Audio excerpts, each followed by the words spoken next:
Hey, Cleaning Nation, good to be with you today. I'm just want to let you know I'm here, and I'm going to let Lindsay introduce us, speak the topic, light this candle. All right. Ooh, I'm doing introductions now. All right. So last week we had Grace email in a couple of really good questions, and we actually only addressed half of it, which was it hiring? No, what did we do last It week? was I just blinked. accounting. Oh, accounting. Jeez, where am I? It was accounting. So her other question that prompted a whole nother podcast here, Facebook Live. She said, Mike, how do you know your marketing person is good and knows what to do? That they know how to track data, leads, bids, and sales. Ah, We're going Grace, down a market these are great questions. marketing. So it's so funny that she'd asked two questions, one on accounting and one on marketing. My least favorite thing to hear is my accountant handles that. Like when I ask a basic question like, what was your revenue last month? That is the owner question that you need to know. Like, what was your profit last month? Totally okay to be like, what did we spend on, window cleaner last month? I'm okay if like my accountant handles that. But when it's basic stuff like revenue or profit, that's an owner question.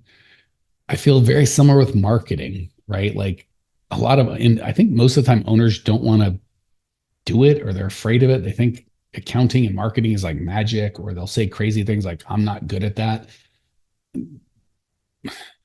Jackson and I did a podcast where we talked marketing, and it's like if your accountant can count and you can't count, that's a problem, right? Do you need to be an accountant? No. Do you know how to file taxes? No. Do you have to but do you need to have basics? Yes. So when it comes to marketing, my least favorite is, oh, I've got a marketing team that handles that for so many reasons, just so gosh darn many reasons. Marketing is such a valuable skill. And let's just break it down because people say marketing meaning a lot of stuff. I've got a guy that posts, we'll say I've got a social media expert under marketing. Like, what does that mean? I've got a guy that posts 6 times a day. It's like, great. How many leads does it generate? None. Like, so, or I'm an SEO. Great. How much can you verify that? How many leads does that generate? So when I say marketing, I mean the ability to get people to call you interested in your thing, or it doesn't even have to be call you, give you their information, raise their hand. I am interested. I have some interest in your service. And here's a number you can call me at. Here's a direct message that we're calling. Here's an email, some sort of raising their hand up and giving you some way to contact them and indicating some interest in what it is that you offer. That is marketing. It's a very valuable skill. So one of the craziest things I'll hear people say is, I've got to go clean and I've got my marketing guy doing this. So I'm going to I can't even hire someone for a $15 or $20 an hour skill, but I'm somehow subbing out marketing. I don't have enough margin to like do $15 an hour stuff, but it's like my CFO or like, it's such a high dollar skill. So there's two kinds of quote unquote marketers. There's a vast amount of, I've even heard people that have got little tiny companies like, oh, I have a consulting company or a marketing agency that I'm coaching. I'm like, then why don't you market for yourself? Right. Like, so a lot of people call, like, same with mindset coaches. Everyone's a mindset coach, but very few people can get results. Same thing with marketer. Everyone's a marketer. But if it's like, how many leads can you bring in? Like, they're very, very, very, very few. And those that can do that, no offense, if you're doing less than a million or probably multiple million a year, you can't afford them, right? They're just, you can't. So first and foremost, Grace, I wouldn't have a marketing company. Like, first of all, I don't even know what marketing company means. You're gonna have to define that because again, they do everything. They do all, well, guess what? No one's great at everything. So is it a pay-per-click company? Is it a search engine optimization company? Is it a telemarketing company? Are they doing supposedly all of those? Because again, you just can't afford those done right. Um, so I guess the big thing is that I don't know that I'd recommend that you have quote unquote a marketing company. Could you sub out someone to do your Facebook ads? I guess, or sub out someone to do a very specific thing? I guess. But the problem is, and Grace alluded to her question, what's your ROI? So she's like, how do I know they're tracking leads, bid, sales? Because they report leads, bid, sales. Like they should be reporting to you. Here was what you spent. Here's how many leads. Here's how many, like they should be reporting it to you. If they're not doing that, then what are we doing? So I guess and I feel like this has been, I just had some coffee. So it's a little caffeine fueled, I'm a little off my game because it's such a big topic. But if I had to break it down into chunks that are digestible and sum up, one, most marketing companies that are very good, a smaller company can't afford. They're going to be 5, 10, 20 grand a month just for the marketing services. And then you still have to pay for the thing that they do, right? There still has to be traffic or whatever. Two, be very specific about what it is you're doing. Like a marketing company, I don't know what a marketing company is. It's like a VA. Like what does that mean? You can hire someone to do your Facebook ads. You can hire someone to make social media posts. You can hire someone to man or woman your social media channels and direct message people that respond. You can so like be clear as opposed to saying I'm hiring a marketing company. Say I'm hiring a cold calling company or a company that buys ad space, or like let's be crystal clear, a company that will write copy for emails and send out emails. Like let's be clear on what that is. And how to know if they're doing a good job. Yeah, they should be reporting the results. And again, it's a bad marketing company when they're like, we made this many posts. Great. How many people responded? And this many people looked at them. Great. How many people reached out? Like if they're not how do you know if they're tracking lead, bids, sales was a question? They should be reporting leads, bids, and sales. That's all. And you should be able to correlate them with like, yeah, I talked to that lead. I remember that guy. So I feel like that was a long answer that said nothing. Lindsay, help me tighten up. What did I miss? What do people want to know? So a big takeaway I had from that, what you just said, is kind of similar to what you said last week about how do you know if someone's a good accountant? And you gave two examples, I believe. And one of them was to ask them if they know the difference between cash and accrual. So I think to compare it to that from last week, in this case, if you ask what your leads, bids, and sales are for your marketing, I'm using air quotes for those people listening on the podcast, and you don't have an answer, a clear answer, I think that's a really good indicator right away that something's wrong. So back it up. What reporting do you offer? Yeah. You shouldn't have to ask. They should be like, here's what we're going to report to you. And if they're reporting a bunch of impressions and non-revenue things, like here's how many people saw it, here's the reach, here's how many times it was shared. It's like, that's all great. So ask what reporting you're going to do. And if they look at you blankly, that's a red flag. If included in that reporting is not and again, to be fair, bids and sales, they depending on the marketing they do, they might be like, that's on your part. But certainly the leads, I'm like, how do I verify those leads? And we're like, well, because we're going to use a special phone number. And like, well, your phone's going to ring. Well, how do I know it's your you know what I'm saying? They should have answers to these questions. Perfect. And I'm going to go to live chat because we got a really good question in live chat from Avi. He said, is it effective to use Google Sense ads for commercial only? Google local ads are for only residential? Very specific question. Okay. So that's a big, that's a very kind of, I don't want to say in the weeds, but a very specific question. So I'm going to push back a little bit on the assumption he made about local service ads. So yes, local service ads right now, we're recording this August 2024, doing a very good job. I've been preaching this for a while, saying local service ads for cleaning companies are crushing, but Google's in their honeymoon phase where they're just trying to build stuff and it's going to get more expensive. They are now starting to get expensive. So they're not a bad deal yet. They're still a very good deal. But before they were just a no-brainer, slam dunk, go nuts. Now it's like in most markets, depending on the market, there's a little more competition, but they're still a pretty decent buy, and they're going to get to be where like, it's more competitive. That said, they're crushing for residential. For commercial, they are, I wouldn't say they're only for residential, not for commercial. Certain markets in the States have opened up for commercial, certain markets have not. Even the markets that have, again, residential is more of a short sales cycle. I decide I need a cleaner on Monday. I've got someone signed up by Tuesday or Wednesday. Commercial cleaning is generally not that. It can be, but if it is, it's usually these $500 or $1,000 a month accounts that we don't really coach you to look for. So just to be very specific, I would agree local service ads are much better for residential than for commercial. And I believe that commercial is not available in all areas, but the areas that commercial is available in, it's usually pretty cheap and you're not going to get rich on it, but I would recommend it. I think what he's asking about is Google AdSense, and Jackson would be able to answer that. I don't spend any time because there's local service ads are Google, pay-per-click is Google, AdSense is a different product. I just don't have enough experience on, so I could talk about it, but I'd rather keep with stuff I've done and I'm very experienced with, as opposed to talking out of my ears. So can't answer on that one. Mike Campion here. Do you ever listen to the podcast and go, this is great information, I just wish I could actually get it implemented and I wish I could get some help? Well, we do that. If you would like either myself or my team's help actually coming up with a plan that's specialized to you and your business, because with these podcasts, obviously we have to be very general and we can only go 20 minutes at a time. If you'd like to jump on a call with myself or my team, go to growmycleaningcompany.com/talk. We'll jump on a call. There's no charge. And we'll help you get some absolute clarity around exactly what to do next and how to do it. The reason we don't charge for these calls is the plan that we come up with, people want help implementing that. If that's the case, we're happy to talk about it. And if it's not, that's okay too. We're happy to just help you come up with a plan. So if you want to translate the information you're learning here into an actual plan that can change your life, give us a ring, growmycleaningcompany.com/talk. Love to either myself or have one of our coaches walk you through and actually personalize the content you get here to where you're at with your business. Talk soon.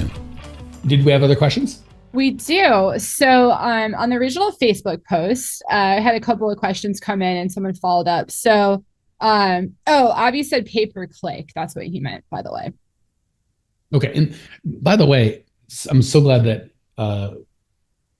pay-per-click is, that's, all right. So first of all, the right answer to almost everything is to test it, right? That said, one of my biggest pet peeves, two top pet peeves for advertising is first, my marketer handles that, or I've got a marketing guy, which I've already ranted on.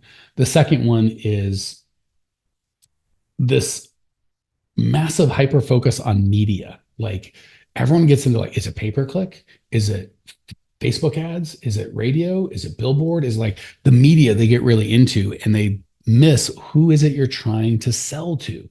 So when it comes to residential, same with local service ads, right? If you look at what local service ads are, it's just a cheap way to get people to go to your Google page, right? So just kind of, you can't really have any copy or really a call to action. It's just your Google page. And basically it's what kind of reviews you have. And I think you can put up some pictures and your office hours. Like there's not really a lot. So it's more of a transactional, just cheap leads that aren't very good because you can't really have a message. It's like the example I use for marketing is if you're, and I've been married for 15 years, so this is not me, 14 years, 15 pretty quick. If you're at a club, and I know kids don't go to clubs anymore, it's all online, but back when, the old people would be at a club and there's, 162 smelly dudes and one cute girl, all the dudes are swarming around the cute girl, right? And my thought was going to be, if you really want to have a conversation with this girl, you'd be like, it is so loud in here and there's so many smelly dudes. I would love to chat. Would you want to go outside or just have a coffee or just get her to somewhere else where it's, instead of 1,000 guys trying to talk to her, it's just you and she, right? It's the same thing with marketing. So with local service ads, that's the club. There's 1,000 guys with their little thing and there's really no message because the music's too loud. Nobody can talk anyway. So you're just kind of like, do I look attractive to you? Like you're just screaming and, like there's really not much you can do. You have to kind of be like, can we have a conversation elsewhere? And then we can really see what happens next. So it's kind of the same thing with local service ads. It's just a lot of dudes in a smelly, you know what I'm saying? Like they're there, there's pretty girls out there that are looking for, someone to date or dance with or whatever, but there's just so much noise. So it's cheap leads, right? Not great quality, but they're there. So when it comes to pay-per-click, we've got a little more intent, right? Like because local service ads, pay-per-click is a little more intent. Like I'm looking for best house cleaner in Toronto.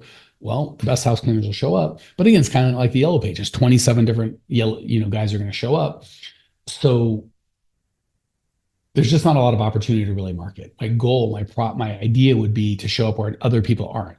So people do local service ads, pay-per-click, because they're easy, right? They do all the work, but the trade-off for that is it's easier for everybody. So everybody's on them and there's just a bunch of people there, right? I would rather, as opposed to going to the club, go to church or somewhere where like people aren't typically looking for a date, and again, don't be creepy at church poor girls trying to like worship and you're like creeping out or like, I should have said church, like, a church volleyball game, a group where it's like a little more. So one of the best examples I heard, I think it was from Dan Kennedy, talked about a client of his that had a very high-end doll house business. He sold like $10,000, $20,000 doll houses. And there was dollhouse. Apparently, there's a whole community of people that are into nice dollhouses, and they have magazines and they have trade shows, and everybody's in the magazine. So if you're a dollhouse guy, you can go to that magazine amongst all the other dollhouse pieces. Like my client, we had to go on private jets. There's a magazine that's only in private jets, and that's where they are. And if the thinking behind it is genius, because who's in private jets? Generally rich people, oftentimes men, oftentimes older men. Older men are generally going to have kids. And if they're on a private jet, what are they doing? They're either flying to or away from their kids, and they have thoughts. And that thought might be, I really wish, maybe it's midnight and I'm flying home and I won't see my daughter because she's sleeping. Or maybe it's 8 a.m, I'm flying away from home, but I make a lot of money. If there's only some solution where I could let my daughter know I love her, even though I'm being on a plane, and you open the magazine and by golly, there is a $20,000 I love you dollhouse. Great. And you know how many other people were advertising that magazine for dollhouses? Not a gosh darn one. So is it harder to think that through and find that marketing play? Yeah. So the easy move is everybody's move. We go to the dollhouse trade shows and we're in the dollhouse, whatever we do that. Everyone's there. So that's local service ads. It's pay-per-click. And I'm not saying you shouldn't do it. I'm just saying at the trade show, it's a pretty girl amongst they're walking along and there's 700 booths. Look at my dollhouse. Look at my dollhouse. Same with the magazine, same with whatever. So pay-per-click is very much that. You don't have to do any work. You don't have to do any thinking. You don't have to be very good at marketing. It's like, I got dollhouses along with everybody else. And they pick, you're another smelly dude at the club yelling at the girl. God bless you. Give it a shot. But it would be better to just be like, I'm going to go to, I'm trying to think of where women would hang out. I'm going to join yoga or something that, women are like, that's where, and Lindsay's giving me the yes. So I've not gone to yoga, but based on Lindsay's response, there are women there that are looking to date. So fellas, long answer to a very short question. Pay-per-click's fine, but really focus on who your client is and what their mindset. So you can see if dollhouses were on pay-per-click, could they make money? Yeah. People searching, I want a nice dollhouse for my daughter. And you pay a bunch of money to pop up along with a bunch of other nice dollhouses. Is that at some point going to have some opportunity to get you? Of course it is. Or you could do a little more. I have a great cleaning company. Are you going to pop? Yeah, of course. But let's think through. We'll just go on the residential for a second. Where do 35 to 50-year-old moms, high income, expensive, where do they go? Well, if they have kids, and by definition, we just said we want them to have kids. I'll bet you they go to school. I'll bet you that school has all sorts of crap you could advertise in for $80 a month or some like obscene thing. And it's just chock full of people that are like, oh my gosh, I need that. So can you get as many leads if you spend $80 in the school newsletter? No. But is the quality of leads going to be good? Yeah. Is it possible you're going to be the only one in pay-per-click that's a cleaning company? Zero possibility of that, unless you're in like a town of 80 people. Is it possible that you're going to be the only cleaning company in that school newsletter? You gosh darn right it is. So that long answer to go, yeah, pay-per-click's fine. But the real value in marketing comes in, what's my client? What pain do I solve? How are they thinking? Where do they go to solve that pain? Where can I go that my competitors aren't? How do I not be the smelly guy at the club, 100 smelly dudes, one pretty girl, and be the guy at yoga, where I've not been, but I'm guessing it's 32 very good looking girls and 3 smelly dudes, but at least the numbers are right. Like if I was a woman and want to get married, I'm like, I'd join the army instantly. Every girl I've talked to is like, oh, it's nothing but dudes as far as I can see. And women that, might struggle to find a mate outside of it, they're coming in with their pick of the goddamn litter, right? So it's all about ladies, gentlemen, think about who your target market is and where they hang out. Go. All right, there we go. I think we ended all right. I was muted. I was laughing so hard. Oh my gosh. Okay, so you inadvertently on your rants pretty much answered AAA's question. You're welcome, AAA. Yeah, and Final Touch, because they posted in Facebook because they were both asking what are some better marketing strategies for inbound residential client leads, and then the other person, Final Touch, said commercial. And I think you're answering the question by addressing the thinking behind it. It's not, is it, pay-per-click? Is it LSAs? It's where is your target clients? Where are they hanging out? And go there. So Mike, I think just to wrap up, I know we're short on time, but you gave a great example of where this moms in this example where they would hang out. Can you do a quick example for final touch of just an example? Yeah. Example of a perfect prospect where those people would hang out. Great way to finish. I think sometimes I hyper focus on the residential, but the commercials. Okay. So one of the things, part of the reason I spend a little more time on residential is the perfect prospect's pretty easy. Like high value homes, homeowners, ideally married couples, ideally kids, pets, larger homes, pretty easy to find, slam dunk. Commercial, it's a little different. The way that you're going to speak to a car dealer or the facilities manager for a car dealer is going to be very different than the way you'd speak to someone who runs a dental office with 20 dentists and 40, which is different than how you'd speak to a restaurant owner or a gym owner, which is different than a minute clinic, which is different than a lawyer's. Like you can go on and on, right? So for commercial, we'd have to pick a specific niche. Like with residential, I can kind of be like, it's moms, like it's rich moms. How do we do that? It's kind of easy. So I'm just going to pick a niche from, and yeah, sometimes I say niche, sometimes I say niche. I don't know which one's correct. So for all, I say it both, so everyone will yell at me, and I won't just get half the people mad at me. I'll get everyone mad at me because I've said it wrong at least once. So for your niche, let's pick, again, we'll just go like car dealers. So car dealers, where do they go? How do they make these decisions? So the new ones might go to pay-per-click. Like if I'm brand new and I just fell off the turnip truck and I need a cleaner, if I just fell out of a coconut tree, that was for Lindsay. Hopefully you guys will get that. I knew I'd make Lindsay laugh. If I just fell out of a coconut tree turnip truck as a car dealer manager, I might go to pay-per-click. Unusual, unlikely, I might. If I've been doing this for more than 10 seconds, I've had people marketing to me. I've got a Rolodex of people. I know people, and I'd ask them, where do you go? So I'm going to ask other car dealers, where do those car dealers hang out? Well, guess what? Car dealers typically have associations. Now, ADA and NADA, and National Auto Dealer Association. And those NADAs sometimes have local events. And again, same thing. If you advertise in that local event, there's going to be a bunch of auctions and Auto Trader and advertising. Might you be the only janitorial service? You very well may be. So where do the people go? And that's a perfect example for auto dealers. I'll try one more. If I'm a dentist or a facilities manager for a dentist, they also have associations, right? Just where do their physical bodies go? And you can ask them, if you were going to get a cleaner, where would you go? And they'll tell you. And then you just advertise there. And I kind of break it up into two things, online and offline. So trade associations is great offline. That's where my physical body is, right? Online would be, what podcast do you listen to? What influencers are you influenced by? And the beautiful thing is, if you want to get some Kardashian to put your thing, it's going to be really expensive.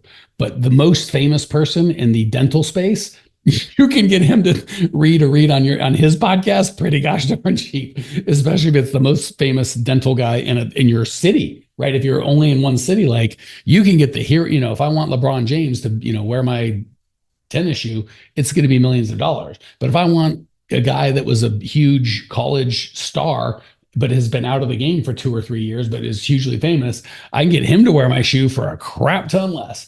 So hopefully that was a couple examples. So online, offline, go there. And for the offline stuff, you're like, well, my niche doesn't have an association. I promise you they do. But just in case they don't, be the association. That's a great opportunity. Like, hey, every week I do a lunch where I invite 5 or 10 people in this industry. We all come together and we just have, pizza and beer. We just have a little lunch. Like, create the industry, create the events, be the center of that. Create a podcast for them if there isn't a podcast. If there is a podcast, advertise on that thing. So just lots and lots of ways. Use some imagination. Did I answer the question, Linz?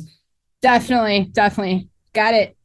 All right, guys, if that has been helpful, email Lindsay at support at Grow My Cleaning Company and go, you're amazing, Lindsay. Keep up the great work. Or if you have something we didn't cover and you want covered, email Lindsay at Grow My Cleaning Company. You can also tag her in the Grow My Cleaning Company Facebook group.